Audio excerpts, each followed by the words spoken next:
What it is, YouTube? Is your boy DC coming back with another bullseye of a tutorial here today on the channel. So we are continuing today with the Adlibs, all right? And the most important thing about the Adlibs is that we just wanted to make them super floaty and wavy, pop mainstream, like TYLA, you feel me? Like what I hear on the radio. And that's all about mixing different textures. So that's what we're going to talk about today. Don't forget to like, comment, and subscribe down below. If you want to support the channel, check the links, grab a preset, grab whatever, check out the courses that have more stuff like this. And let's just get to it right now. Let's just get to these gems right now. Let's not waste no time.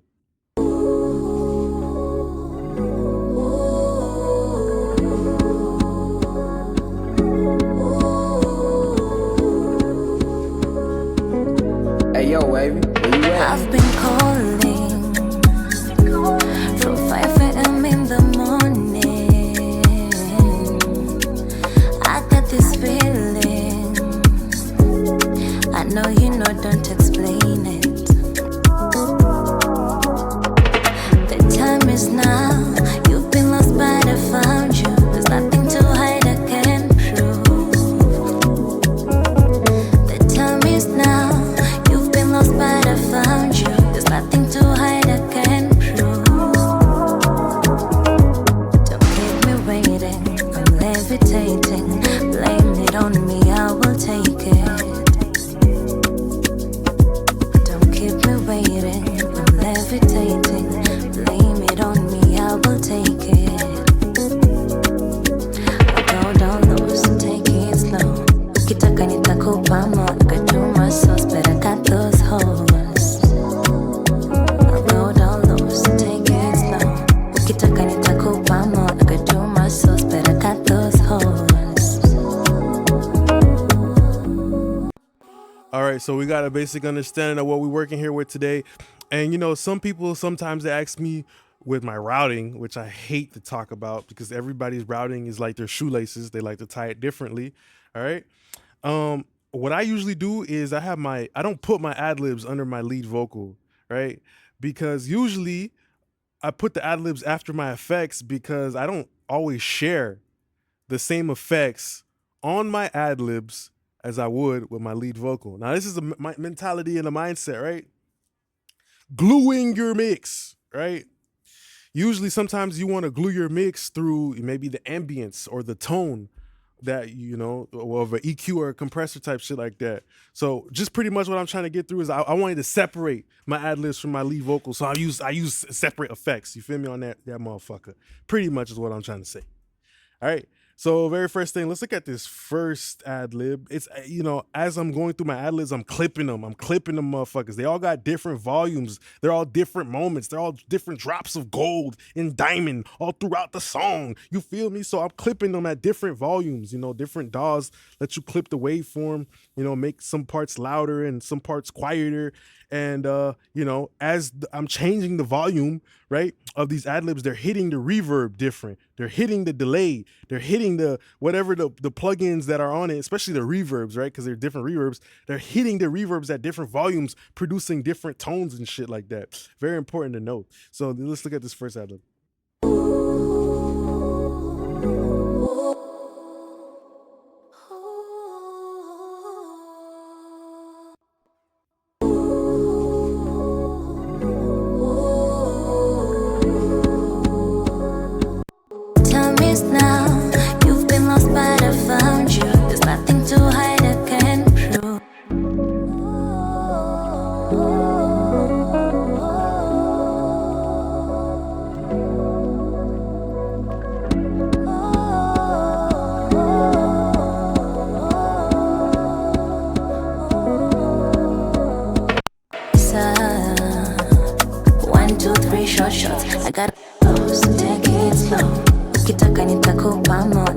So that's more like my feeling Adlib, all right? How did I create that? Basic ass auto tune we've been using, all right?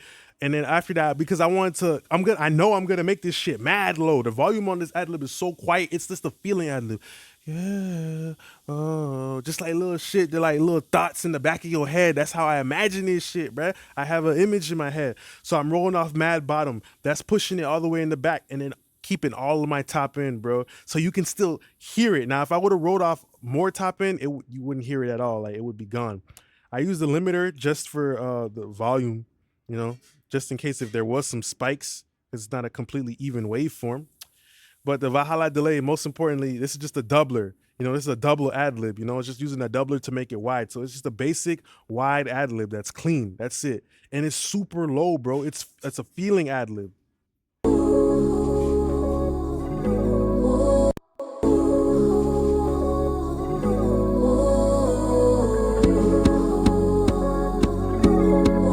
So sometimes what I'll do is I might hear another ad lib on another track that was recorded, and I'll take it and I'll drag it and make it a feeling ad lib.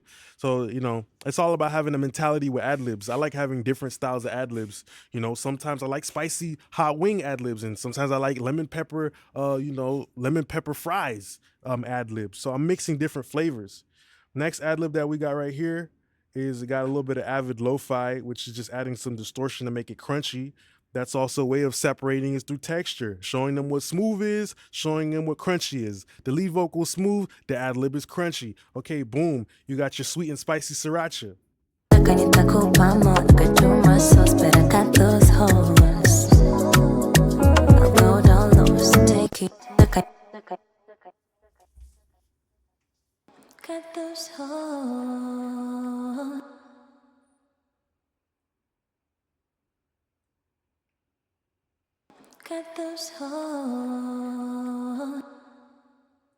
All right. And most importantly thing too is like the lo-fi, the Avid Lo-Fi just brought in that greedy texture, and then we just rounded off a little bit of top end, so it's I just showed you them what clarity is on this ad lib, and I'm showing them what dark is right here. And to help this ad lib stand out, I created a custom reverb for it. So this is what a lot of pro engineers do. They'll have literally a 100% reverb. I just duplicate the shit, and I have the track with a 100% reverb. Man, you know what I'm talking about. It's pretty much a track with the ad lib on 100%. All right, reverb. So I get to manually blend my reverb rather than creating an aux and shit like that. This is the throwback way motherfuckers used to make a reverb. So then I brightened it up a little bit. So dark ad lib, but with a bright ass reverb. All right. And there's certain parts that are better with actually putting it on the audio track because you get to affect the attack and sustain of said reverb on the ad lib.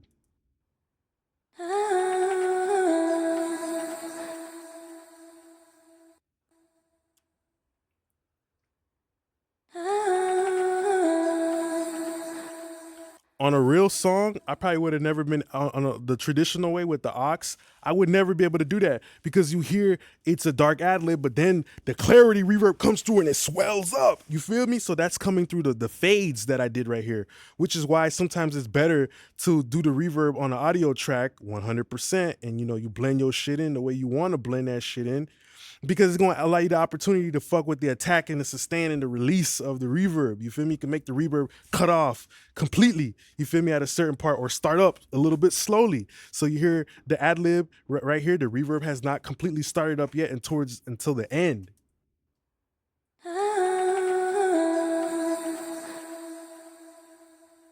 There's nothing to hide.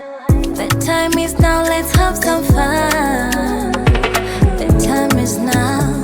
You've been lost but I found you. So it creates a dope ass effect of where you're eating a piece of candy that has sugar on the outside, but then it has a different taste on the inside. I know Mexican people do this shit, but they like to eat like candy that has like a pepper with like sweets around it or some shit like that, like those spicy Mexican candies. So two different flavors wrapped into one package. All right. So pretty much that's what we got. Let's look at this.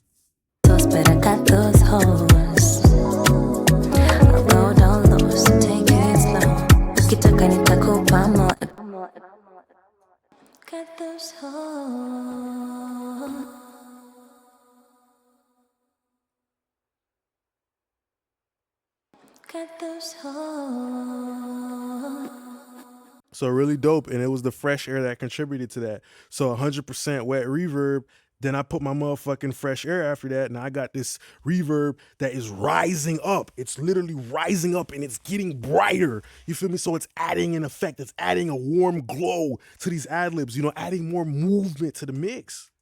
And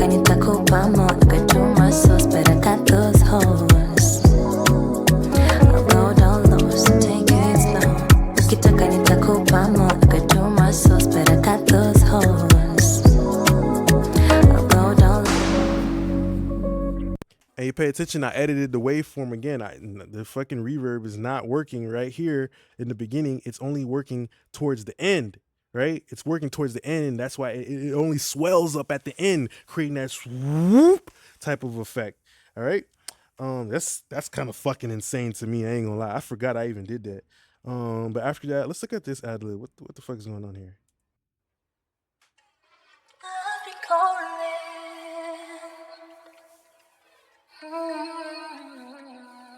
So I noticed that in a lot of pop songs, and especially Tyler's music, the reference track for this song that I tried to do was an ART, and I think she used like phasers.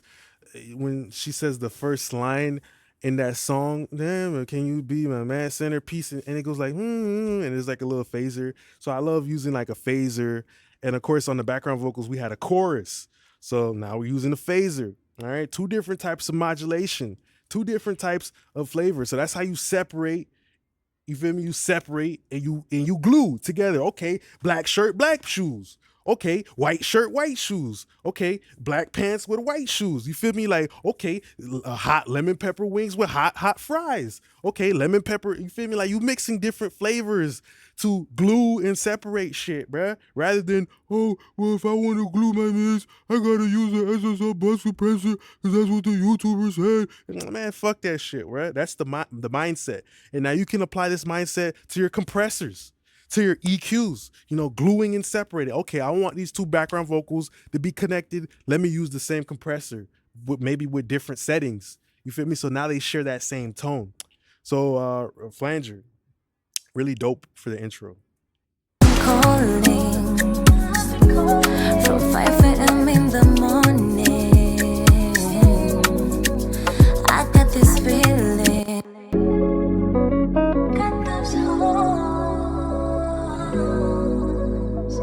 And being a greedy motherfucker is important as an engineer, because look, I gave them that ad-lib at the beginning and I never, ever gave it to them ever again until the end of the song, bruh. I literally made them wait for it. So that's what you gotta do. It's kind of like a video game. You gotta put little Easter eggs inside of the song, bruh. You feel me? These little Easter eggs and shit like that. So it's like, oh shit.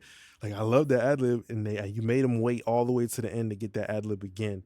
All right, so how did we create it? We used the Valhalla delay, and I used Rezo Flanger. I like Rezo Flanger because it's bringing in a resonance. What the fuck is a resonance, Nick? A resonance is like this. Look, like a poke. It's literally poking that shit. It's literally poking a big ass hole, right? So that's helping the ad-libs cut through. That's why I ain't use a regular flanger. That's why I use the resonant flanger, because it's gonna help it poke. You feel me? Poke upwards. All right. Calling. I've been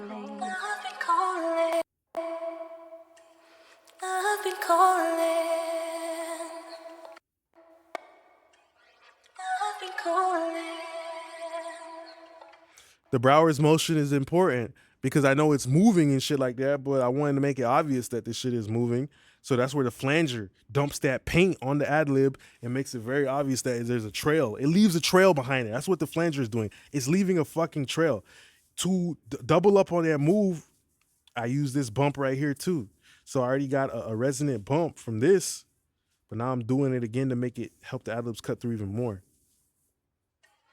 I've been calling. I've been calling.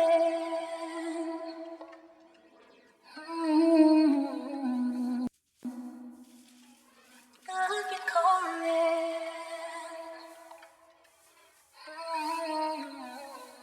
I got this feeling. To separate it from the rest of the ad-libs that we had before, I used the plate reverb.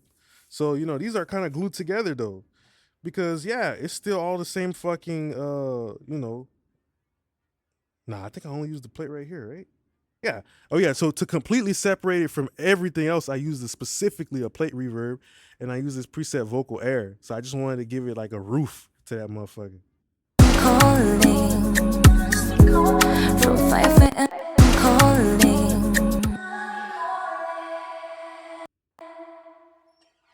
I've been calling. And putting a Browers motion at the end is great because it's making the whole Adlib move, right? The Adlib itself is moving, but the reverb is moving too. That's why I put the panner after the reverb, maximizing the motion of this Adlib.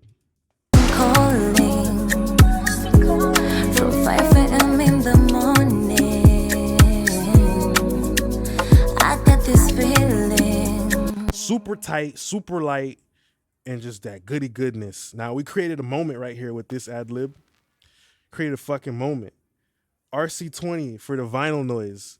And we only did that because there's no lead vocal here. It's a very bare patch in the song. It's like a breakdown, so I added vinyl noise. And that vinyl noise will instantly cut out as soon as the second verse starts. I could do my sauce, but I got those hoes.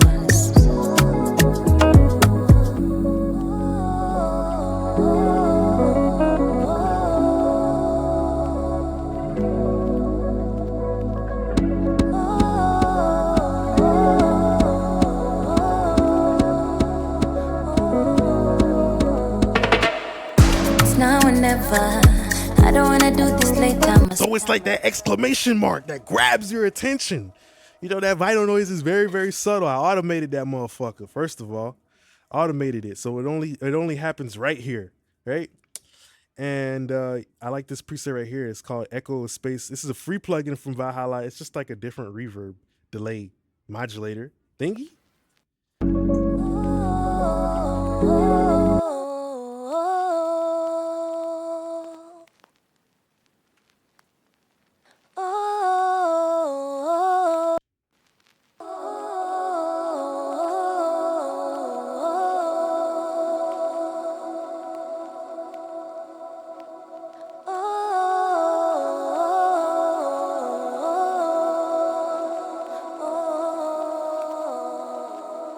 So we just created a crazy ass moment. Rather than having that boring ass ad-lib just dry like that, put a different reverb from the rest of the stuff with crazy delays and echoes and the vinyl noise, and I stacked it. I think this is stacking it too, you know? So this is what I'll do. I'll stack my ad-libs with like, okay, boom, copy, paste, put it on another fucking preset.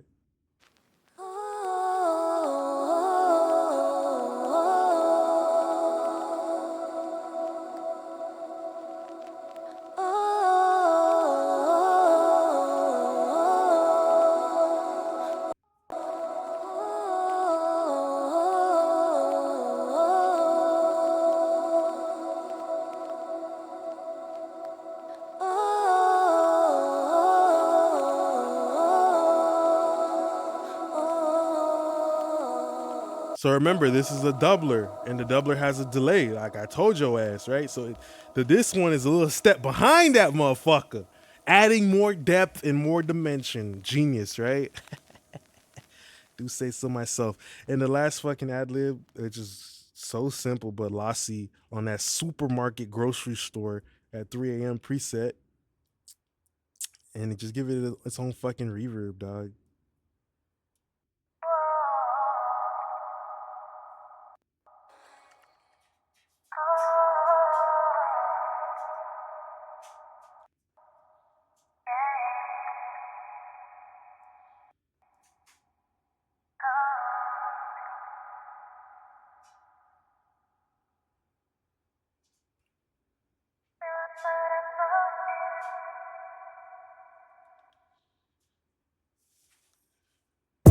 Now you've been lost, but I found you. There's nothing to hide, I can prove. Sometimes I'll even take, like, you hear like she's literally repeating. These were background vocals that I turned into an ad lib and I radioed it. I like the lossy because it has a gate. So when I put on the volume right here, it starts to stutter. You feel me? And you see I'm fucking around with my my attack and my sustain and like shortening them and longing them, and all that shit. Then all the ad-libs go to this bus, which just removes any of the fucking rumble that I know all of these analog plugins will bring, which is like the reverb and the delay and the RC20. I know it's gonna be bringing in some low-level rumble, and all as well as an RVox that controls the constant noise that will be happening through all those plugins. So that's pretty much the end of the video here today. A comprehensive, detailed breakdown of how to get pro mainstream ad-libs. Even though they're very subtle in the mix, they make a huge difference. They are the Easter eggs inside of this mix that give a song replay value, and that's what ad-libs do. That emotionally trigger the listener, through different parts. Sometimes they're loud, sometimes they're quiet. Just want to say thanks a lot for being a great part of my YouTube family. Don't forget to like, comment, and subscribe. And you want to support the channel, check the links, and I appreciate you guys. Peace.